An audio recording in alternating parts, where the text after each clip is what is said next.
Welcome to the Real Talk with Andile Sinqoto. Okay, good afternoon, guys. It's me again. So we have our last panel for the day, which is our second panel, which we'll be talking about the industry legislation with Jack. Dev, I always get his last name wrong. Jack is fine. But he always says it's fine. Every time I say Devnarain, he say no, it's fine, it's okay.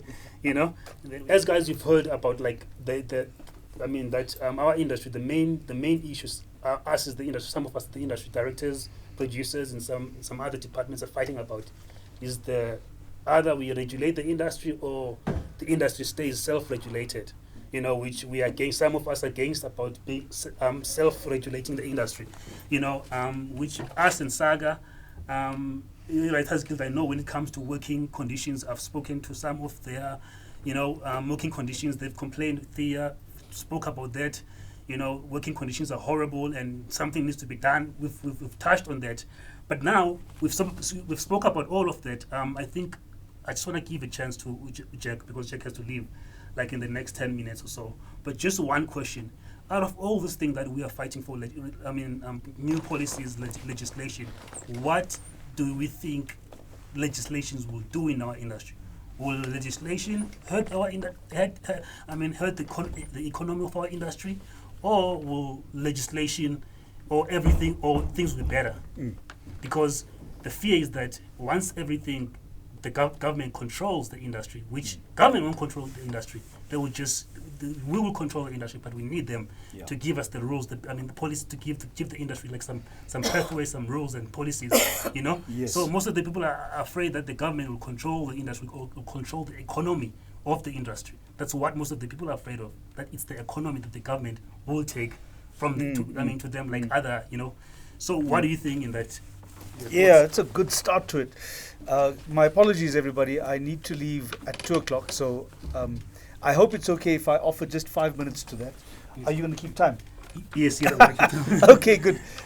Just to take a step back and ask, why do we need to regulate this industry? Do we need to regulate this industry? And just to pick up on a few of the points that were made from the previous panel, we have to see ourselves as an industry. It is time to see ourselves as an industry. This is not a mom and pop organization or sector. There was a time when absolutely we used to be a very small contributor to the GDP. We used to be a very small contributor in providing work for people. This was back in the 70s and the 80s. But look at how time and technology has evolved. Now you have gone from broadcast TV, where we used to sit and watch Isidingo at 6:30 every day. Isidingo rice, you know what's Isidingo rice, eh? Yeah, when you put the rice on, but then you suddenly watching Isidingo. By the time you come back, your rice is burnt. So yeah, that has changed. You have moved on from broadcast. You moved to VHS, and from VHS to DVD, and from DVD you've gone into streaming and social media. The world of the internet has changed everything, and it's changed the way we view all our favorite forms of entertainment. So we ask ourselves, has the industry stayed the same? No, it has not stayed the same. Now we are creating more opportunities for work. We are telling more stories. We are more diverse. We are creating commodities that are exportable. It's taken on the shape of an industry. So when you compare industries, let's look at mining and manufacturing, agriculture, transport. Let's look at the corporate world, banking, retail, insurance. These are industries, massive sectors that are all regulated. They are regulated in order to protect the interests of the people who are working in it. You have all that happening. And here we are in South Africa in 2023, and we still have the kind of regulation that will only work for a mom and pop shop where you are buying chappies across the counter. We are not a regulated industry. We should be absolutely ashamed of ourselves. The rest of the world is regulated in their creative sectors. Africa is being regulated as we speak. Kenya, Nigeria, Morocco, Mauritius is being regulated. So if we can plot the kind of contribution we make as an industry to the GDP, to the fiscus, the number of people who are working, earning and paying taxes, should we not be a regulated industry in order to protect the working and the earning interests of the people like you and me who are working in it?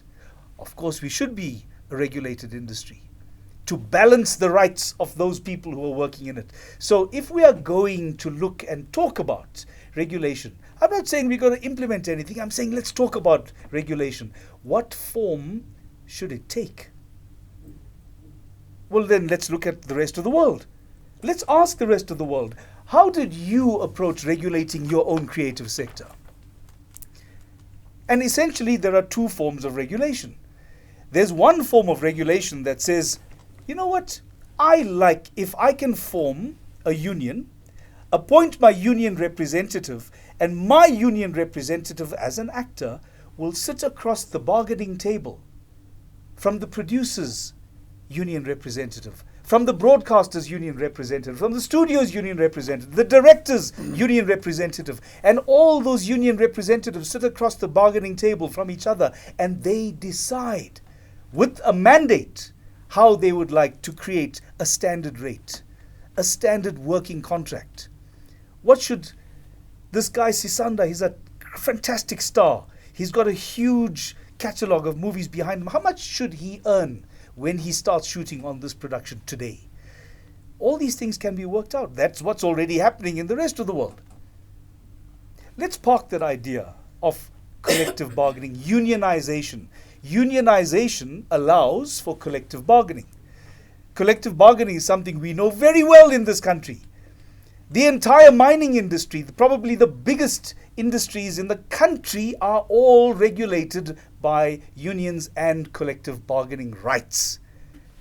Let's park it. You don't like it? That's fine. Let's park it. Let's look at the other form that's available. The other form of regulation that's available is through an act of parliament.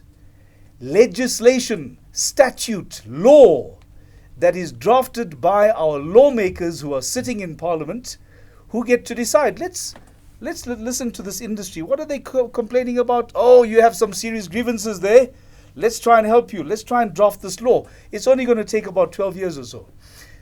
So let's try, let's help these guys out. So what are the differences? The one, if you're looking at statute, an act of parliament, law, is that if somebody has to enter the industry, they immediately they have to be compliant with the law. If anybody is not compliant with the law, there are serious penalties to be paid. It applies across the board. It'll apply to the politicians, to the broadcasters, it'll apply to the actors, it'll apply to the technical crew, the background actors, everybody. That's what law will do. And there are people who are sitting in our industry, those who have the commercial power, and they are saying, no, please, we don't want regulation like that. We don't want law to regulate us. We don't want an act of parliament to force us. We don't want statute to compel us. Keep it away from us. So what do? As Saga, we say, well, you had two choices. You decided you don't want the law. So what's the other one again? Bargaining power. Collective bargaining. Unionization. And we say, well, how about that then? So we can put our union together and you can put your union together and we can meet across the bargaining table. And what do they say? No, we can't have that collective bargaining. So we have to ask you now, let's get serious here. Guys, what do you want? We are running a serious sector. We are contributing billions to our GDP, and I'm asking you seriously, what kind of regulation do you want? And they say, but do we have to be regulated? They're taking us for fools. They're taking us as if we woke up yesterday. They are trying to make it seem as if 1994 did not happen. They're trying to fool us that we don't have a say and that we don't have a voice. And that is why Saga exists, because we are here to tell them this industry will be regulated. You can either come to my meeting where we can decide together, or if you choose not to, I'm going to talk to government myself. And at the time that change hits you, please don't come and ask me then why you were not invited. The party is going to happen. I sent you the invitation. If you choose not to pitch, don't make it my problem. That is where regulation is going to go. SAGA stands for collective bargaining rights. We want to align with international best practice. We want to form working relations with all the actors' unions around the world. And any Netflix that walks into this country, any SABC, any Showmax, any Disney that comes into our country, that wants to work in the country, will have certain minimum conditions to comply with. If you cannot comply with that, you cannot operate in this country. If you are not supportive of the principles of transformation that become the basis of the work that you want to do in this country, then there's no place for you here. We will not be threatened by those people who say, if you regulate, the investors will go away. You know what? I heard that before because I was alive in 1994. I remember very well when people said, if you have to give these people power, well, what's going to happen? All the international investors are going to run away. I remember that very well. I remember the lies that they told. And I know now that those people are very quiet because they can see that actually we can do this on our own, and the internationals are not going to go anywhere. The investors are here to stay. We just need to give them a sector, an industry that provides them with assurances that we actually are grown-ups and that we have a sector that we can regulate. That's it. Thank you. Camera rolling. That could be a move on its own. That could be a movie on its own. That could be a movie on its own. So I think that answers the question then. That do you think regulation and bringing new policies would hurt our economy? Definitely not. Well, only from Saga's perspective, I have to say, everybody has their own view. Yes. And I simply have to say that we are talking to those people. Some of them want to be regulated. Some of them reject it out of hand. Yes. The people who reject regulations are the ones who are sitting and eating the most of the profit. They're the ones who are eating the profit of the work that you and I do. And always be careful. Always beware when somebody says, we don't need regulation. Look at the bank account, look at their second home at the Vaal and at Clifton Beach, and that will answer your question. Thank you so much. Guys, please excuse me. I'm so sorry I have to leave. Thanks, everybody.